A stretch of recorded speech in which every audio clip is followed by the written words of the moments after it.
নমস্কার, সবাইকে বঙ্গের ছেলে সাদর আমন্ত্রণ। আজ আমি আম দিয়ে মালপোয়া তৈরি করেছি। মালপোয়া আমরা যে কোনো সময় খাই, কিন্তু আমের সময় আম দিয়ে করলে আলাদা রকম স্বাদ হয়, খেতে খুব ভালো হয়। গরম ঠান্ডা যে কোনো রকমভাবেই মালপোয়া খেতে খুব ভালো লাগে। আসুন দেখে নিই কীভাবে আমি মালপোয়াগুলো তৈরি করলাম। আমের মালপোয়া তৈরি করবার জন্য দেখুন, দুটো আম্রপালি আম আমি তার পাল্প বার করে নিয়েছি। পাল্পটা বার করার পর একটু স্ট্রেনারে ছেঁকে নিয়েছি, তাহলে আর কোনো কিছু লাম্পস থাকে না। মেজারিং কাপের 2 কাপ নিয়েছি ময়দা, 1 কাপ সুজি। এটা আমি একটু জলে ভিজিয়ে রেখেছি সুজিটা। এবার ময়দার মধ্যে আমি সুজিটা দিয়ে দেব।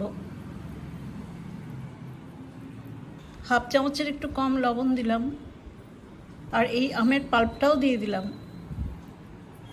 1 কাপ দিলাম চিনি। এবার আস্তে আস্তে সব কিছুর মধ্যে আমি 500 ml দুধ নিয়েছি। এই দুধটা দিয়ে যতটুকু প্রয়োজন একটা নরম ব্যাটার তৈরি করব।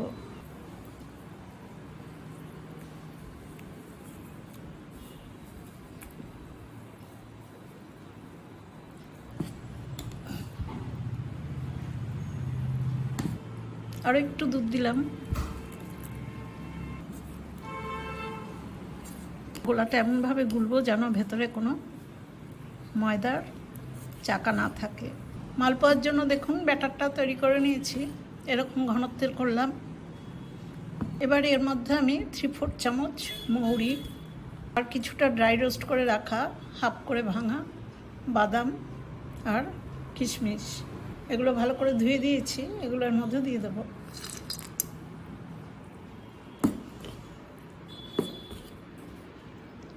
সব ভালো করে মিশিয়ে দিলাম।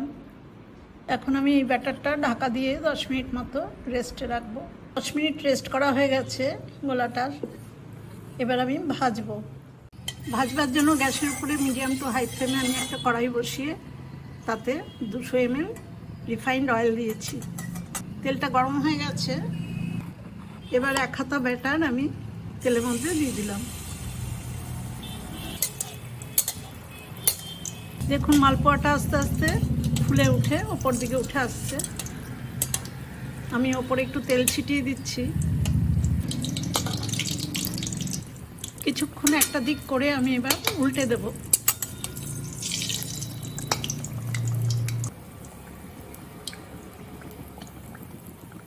এবার উল্টো দিকটাও এতক্ষণ ভাজা হয়ে গেছে। দুটো পাশ মিলে কিন্তু 1 থেকে 1.5 মিনিটের মধ্যেই হয়ে যায়। আঁচটা বেশি হাই করলে কিন্তু পুড়ে যাবে। এই মালপোয়াটা ভাজা হয়ে গেছে। এবার আমি মালপোয়াটা তুলে নেব।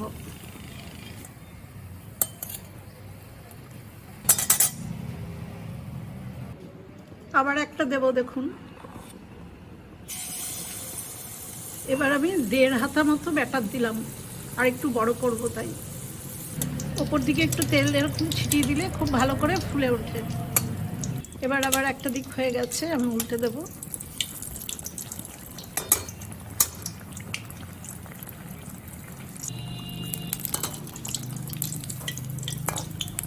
এই মালপোয়াটাও দেখুন ভাজা হয়ে গেছে। আমি মালপোয়াটা তুলে নিলাম। একটু এরকম করে চেপে তেলটা বার করে দিতে হয়। আমি আরও একটা দিয়ে দিচ্ছি। ওপরে দেখুন একটু তেল ছিটিয়ে দিলেই তাড়াতাড়ি করে ফুলে ওঠে। এই পাশে আমি আরও একটা দিয়ে দিলাম।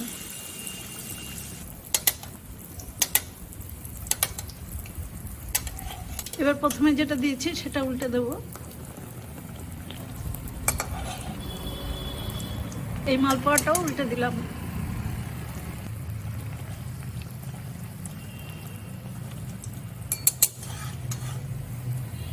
প্রথমে দেওয়া মালপোয়াটা হয়ে গেছে, এটা তুলে নিলাম। পরের মালপোয়াটাও হয়ে গেছে, এটাও তুলে নিলাম। এইভাবে কখনো একটা বা দুটো করে আমি সব মালপোয়াই ভেজে নেব। সবকটা আমের মালপোয়া আমি ভেজে নিয়েছি। এবার আমি একটা এগুলো প্লেটে সার্ভ করে দেব। আমি একটা প্লেটে সার্ভ করে দিচ্ছি। এরকম মালপোয়া আপনারাও একবার করে খেয়ে দেখুন। সাধারণ মালপোয়ার থেকে আরও বেশি ভালো হয় খেতে। আমের মালপোয়া কিন্তু এই আমের সময় তৈরি করতে হয়। ছোট বড় সবারই খুব ভালো লাগবে এই মালপোয়া।